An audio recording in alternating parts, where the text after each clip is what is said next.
So while my charts come up, I'd just like to give a brief introduction here and thank you for the opportunity to speak a bit. I'm not going to show all these charts, by the way, so don't get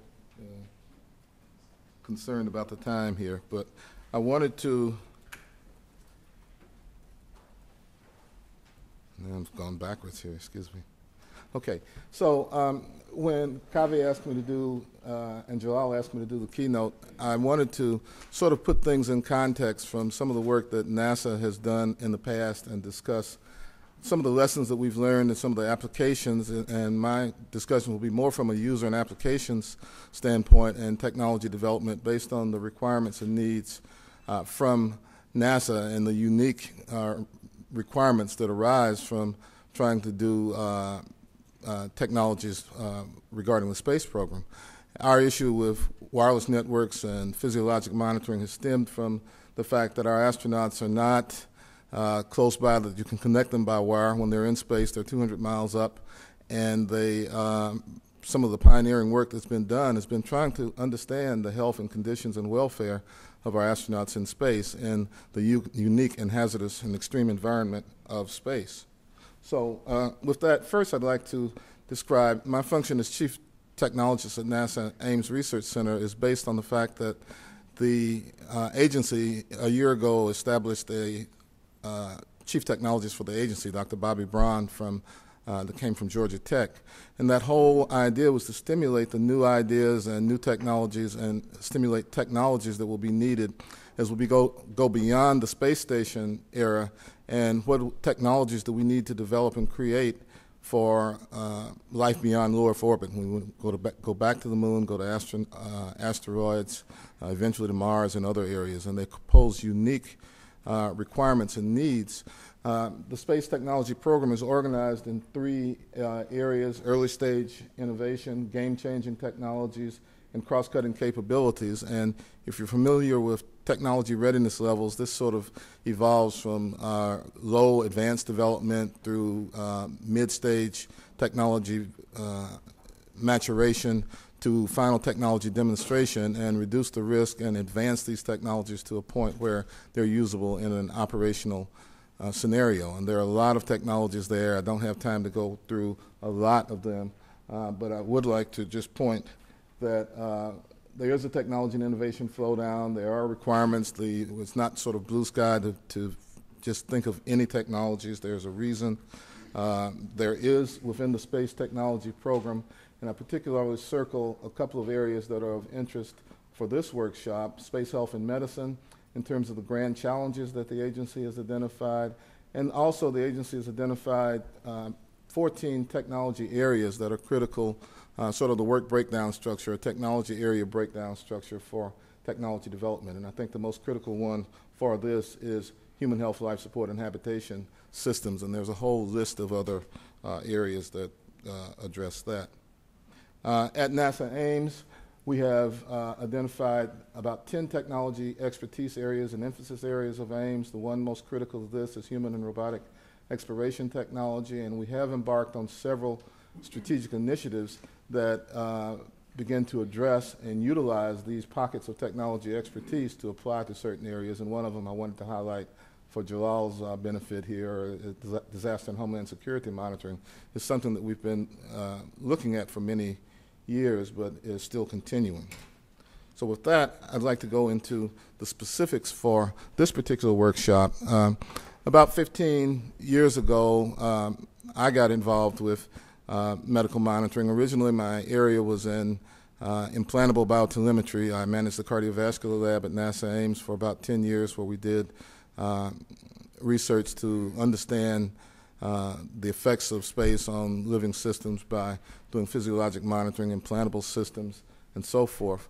That led to work in physiologic monitoring, then the biological and biotech, and now small satellites, and now sort of the whole ball game there. But this one has been of particular interest since my basic training was in electrical and biomedical engineering. So in terms of smart healthcare management systems, here's the premise: developing systems to monitor the health and performance of NASA personnel and the status of the systems that support them. This is a premise here showing the extreme environment why we have to have wireless networks and wireless systems. This is the workplace for our astronauts, and there's another workplace of them inside their habitat and the types of conditions that they have to operate in. And I'll talk a little bit about some of these technologies. And I really want to show that the need for these technologies have been here for a while. There's been work going on there, and I want to point out, I will point out that some of the issues and concerns that we had then, I believe, are still the issues and concerns now. And as you think about how to insert body area networks into practical use and application, there are a few things that really have to be addressed that are technology-based, but also some operational and logistical issues that you must think about. So again, we started being Star Trek fans, trying to develop tri-sponders and tricorders, looking at ways to look at things. We had biotelemetry systems. Again, I mentioned systems that were implanted in animals. We had a concept of here, this chart was done about 15 years ago, so I guess this was one of the first iPads here that we started to think about. We had mock-ups of looking at what are the kinds of measurements that we want to make in space, what are the things necessary to understand the health and fitness of the crew from a physiologic standpoint. And we quickly found out that it's not just the physiology that we're concerned about, and I'll talk a bit about that. So we began, again, at that time, there were no PDAs. We were just starting to use laptops and personal computers, and we started designing everything from scratch. We built sensors, we had telemetry systems, we had other pieces there, and we evolved those to a point that were at least in a demonstration phase, and that uncovered lots of problems and issues.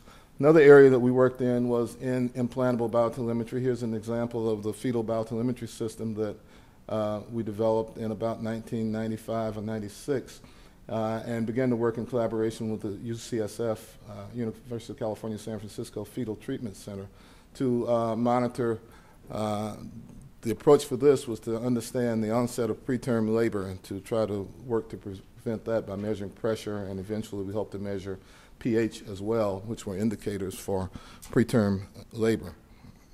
So that was our first telemetry device.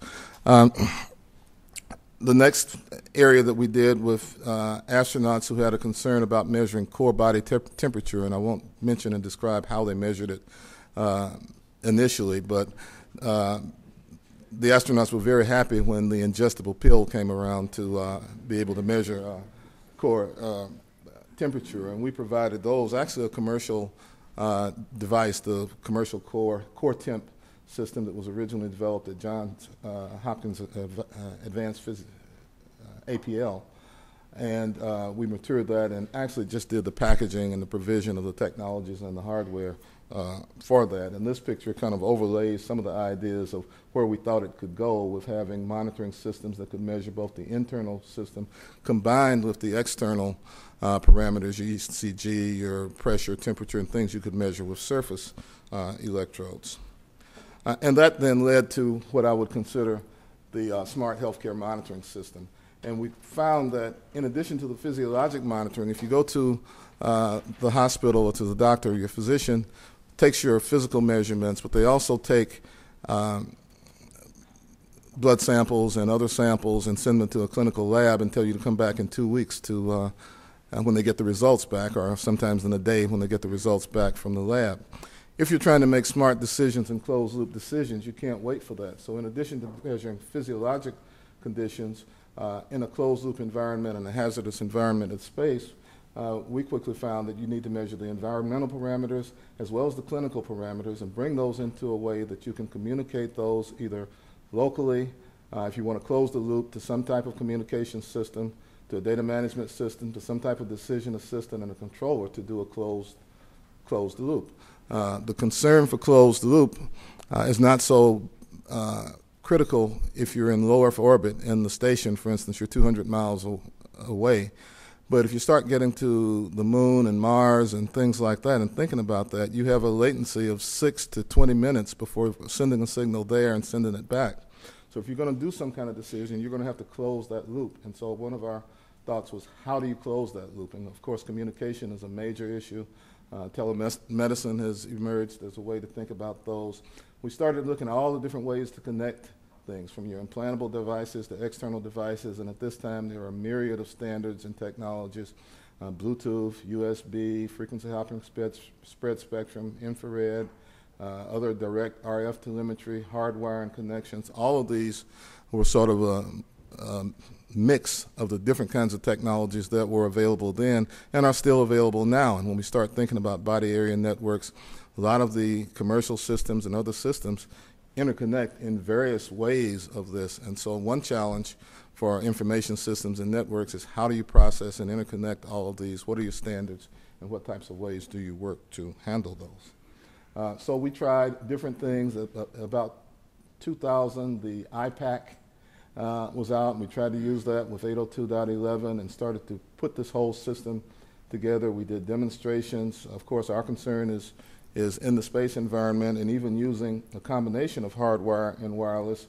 You know, how do you get from one place to the other? So we had systems at various locations. We had demonstrations with Johnson Space Center in Houston through video servers, access points, internet, back to Stanford as part of our activity. And this really brought out the concern for, you know, what are the standards? How do you connect these things together? How do you process the information? How do you really make it all play together? And I think that's still an issue. The other issue is the communication system is the middle end of things. What about the front end? How do you connect these sensors and the instruments and devices? At the time we tried with the IPAC, we thought that was going to be a solution. This again was before PDAs came out. We thought that would be a solution. We tried to use it. We had two problems mainly with it. One, it was an operating system that had to be booted up. Most of your users either don't want to take the time to try to boot systems up or try to work them up.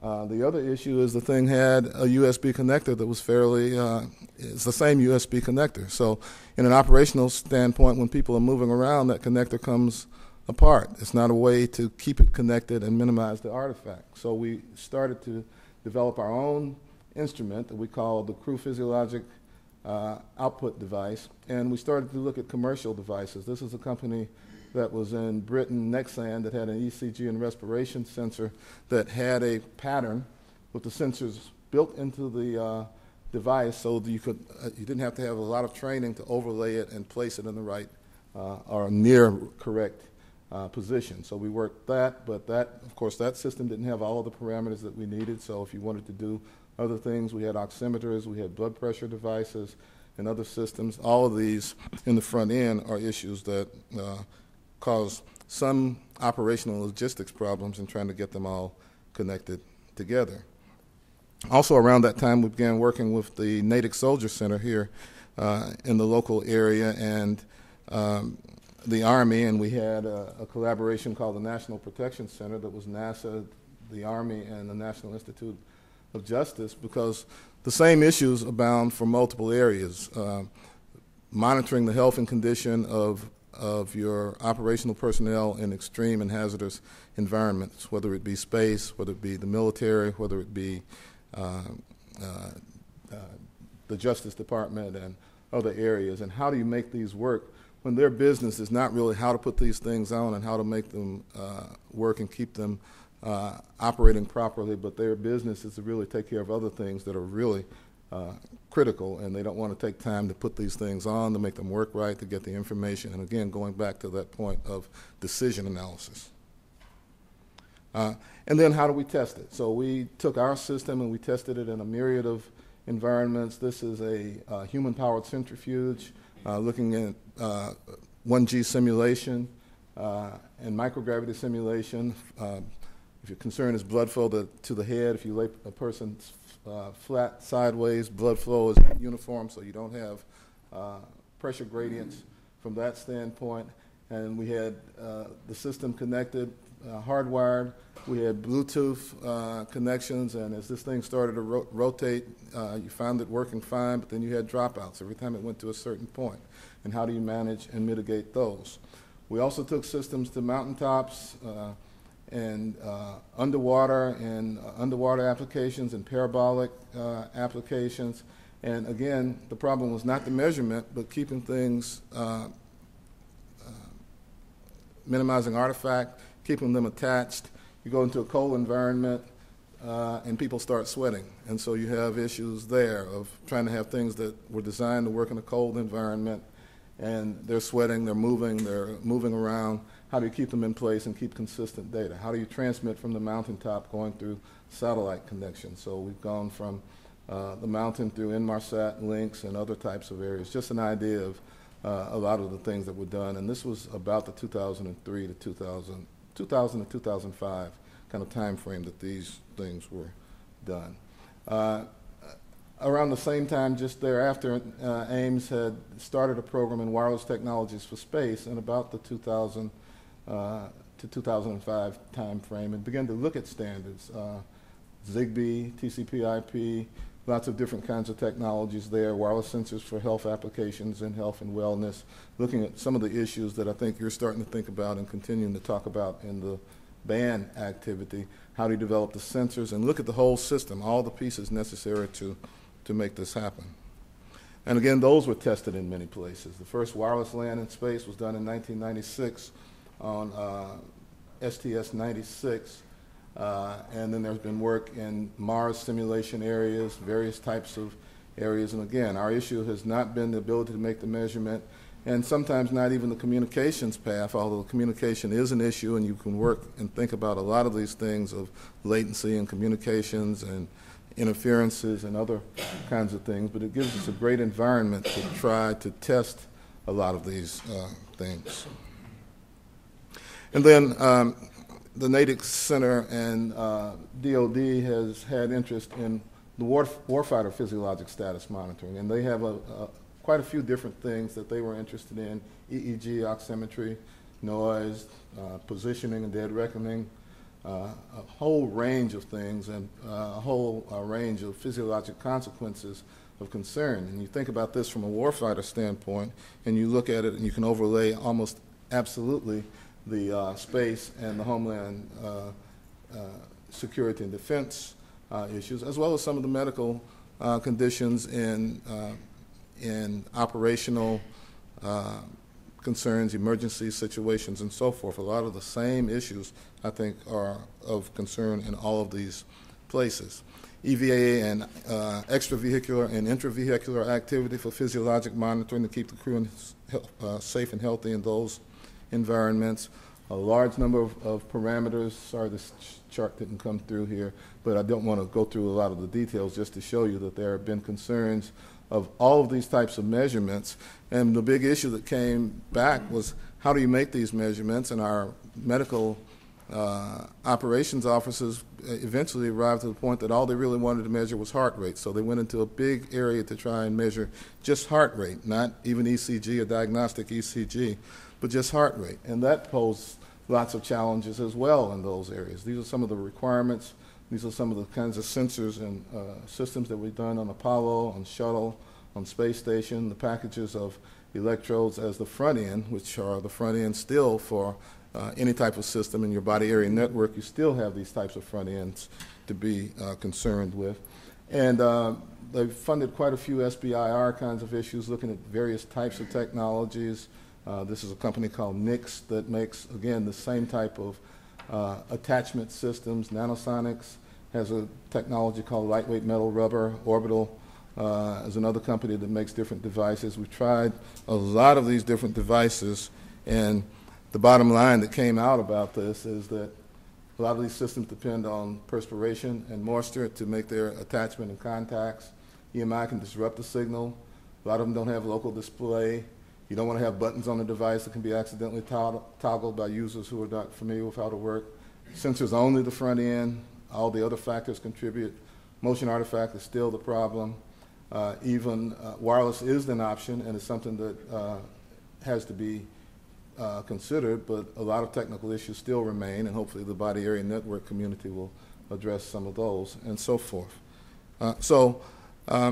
You know, that leads me to sort of a semi-conclusion here that for band and wireless monitoring systems, the problems for acceptance and usage are still the same as we saw 5, 10, 15 years ago, and are still, I don't think they've been really fully addressed. Sometimes they're hard to use, they're hard to put on and put off. You still have attachment and motion artifact, the reliability, the communications is still an issue. What communications and when, and how do you put it all together? The power data interfaces, how do you take raw data, turn it into information, and turn it into something that someone can make a decision on? Ad hoc networks, acceptance. I didn't put the word legal on here, but there are legal, ethical, and other concerns. We've had to try to put systems on astronauts and soldiers, and you have the point of having their permission to use it and the concern about how you handle their data and their privacy issues, acceptance, and cost. And so I guess my conclusion is sensing technologies and miniaturization is not the most critical issue. I'm not sure if communications is the most critical issue, too. I think they are all things that go hand in hand and things that must be considered if you're going to get this technology and these points inserted into the inventory. I pulled this off the internet in telemedicine of looking at some of the applications now that are coming about of sort of telemedicine from the physician to diagnostic stations to patients. How do you get it there? How do you get the specialists access to the data? What tools do you use? Some of the applications you might use them for. Now, from remote to remote locations and extreme locations, you have internet throughout the world and places, but there are places where you don't have direct internet in third world countries and other areas. And how do you then start to connect those? And you have cascades of standards that you have to apply and put together. And how do you make these intelligent decisions? From space medicine, sort of in closing conclusion, for future space medicine and healthcare concerns are portability and application of nanotechnology, minimally non-invasive diagnostic systems, healthcare for therapeutic interventions. Here's an example of a garment that was started years ago where the sensors were interwoven into the garment and maybe with inductive coupling for communication to the sensors, but the big problem was still the artifact and motion artifact in those. And there are a lot of new technologies, large array ultrasound, there are smaller technologies that may allow for flexible ultrasound for localized full body scanning and other types of areas. But again, all of these things have to be considered in technologies. But we need these in order to make the kind of breakthroughs that we want to do for medical autonomy. Lots of areas here, and I can go into more detail, but not time. For extravehicular activity, there are needs for technologies. There are many candidates. I think wireless communication technologies are critical and key for those, how you interpret and process the data at all levels, from the body to the sensor, from the sensor to the instrument, from the instrument to a local processing system, from the local processing system to the user station, and back down till you get information and systems that you can make this intelligent decisions on, and then how do you get those decisions back to the point of care or point of utilization. So, we hope that at some point we'll be able to get to the point for space of something that we call the extensible human. I can talk a lot about that in terms of advanced technology. That's my job as chief technologist, to look at advanced technology. So these are some of the schemes and concepts that we think about there. And, the conclusion going from the latest movies, how to continue to improve the human to biomedical sensor interface, which I think is still the critical issue that we face in making these happen. So I think one of the challenges I'd like to put out is, as we talk about business, your applications, technologies, and standards for this workshop, is they all go hand in hand, and there are many applications and many uses, but there are some key issues that have been issues in the past and continue to be issues now and will be issues in the future if you don't look at it from a systems level standpoint. So with that, I think I better stop.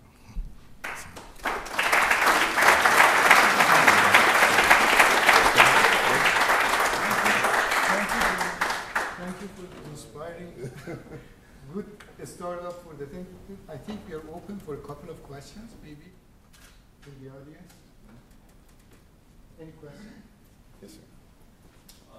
I've seen you shown that you have an iPad which uses GPS signal on space. Could you share some information on how the GPS signal works on space? Well, that's a major issue that has to be worked with GPS.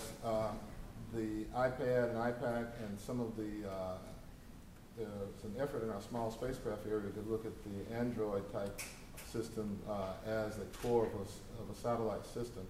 Because you have phasing and Doppler differences between the way GPS is used on the ground and the way it's used in space, there are separate activities that are ongoing to develop specific space-based GPS components. So these systems may not use those GPS systems that are built into those. You may have to have a slightly different GPS system to make them operate in a space environment. You can't just use them as they are for GPS, but there are many efforts to do miniaturized GPS systems and capability and technologies to address just that problem. And we probably pull that from the space satellite GPS area, because there are many technologies right now that are big and bulky for satellite systems. But the technology and the miniaturization is rapidly going to allow that. But you'll have to interface those with these systems. You don't use the exact ones that are built into those. And also, it may require new algorithm. Yes. Because if the space shuttle is higher than the satellite. That's what I mean by the phasing and the Doppler shift. Those are a lot of the main issues that are the concern in that. So, absolutely. That's a great presentation. Astronauts at the moment, if they're working on the space station, what physiological information are you monitoring? You mentioned a lot earlier on, then you seem to back off and say, well, we're concentrating heart rate. But now, today, what kind of sensors? Right. In general, they measure heart rate, they measure respiration, they measure subject activity and temperature are pretty much the basic vital signs that they measure. If you ask an astronaut, they'll tell you they don't need to measure anything, and they don't want to measure much of anything. So primarily vital signs in an operational standpoint. Metabolic rate in the closed environment, they can measure some metabolic rate there, but what we're trying to think about is what do they need to do in the when they go way beyond lower 40. On the station, it's not so much of a problem. The medical operations officer's concerns are mainly stabilize and retrieve. Even if they go to the moon, you're within 6 days away, so they're looking at technologies that they can use to stabilize and return. When you go beyond that, going toward Mars and other longer duration activities where it's difficult to stabilize and return, is where the need and our need as technologists and recommendation is to make a full range of measurements as we try to identify. Their also point is to try to do prevention by screening astronauts very carefully in terms of their physiologic conditions, so as not to send the ones out there that may have predictable medical conditions. I think for the purpose of time, we keep the rest of the questions for the breaks, and John would be around for the rest of the day. So with that, thank you very much.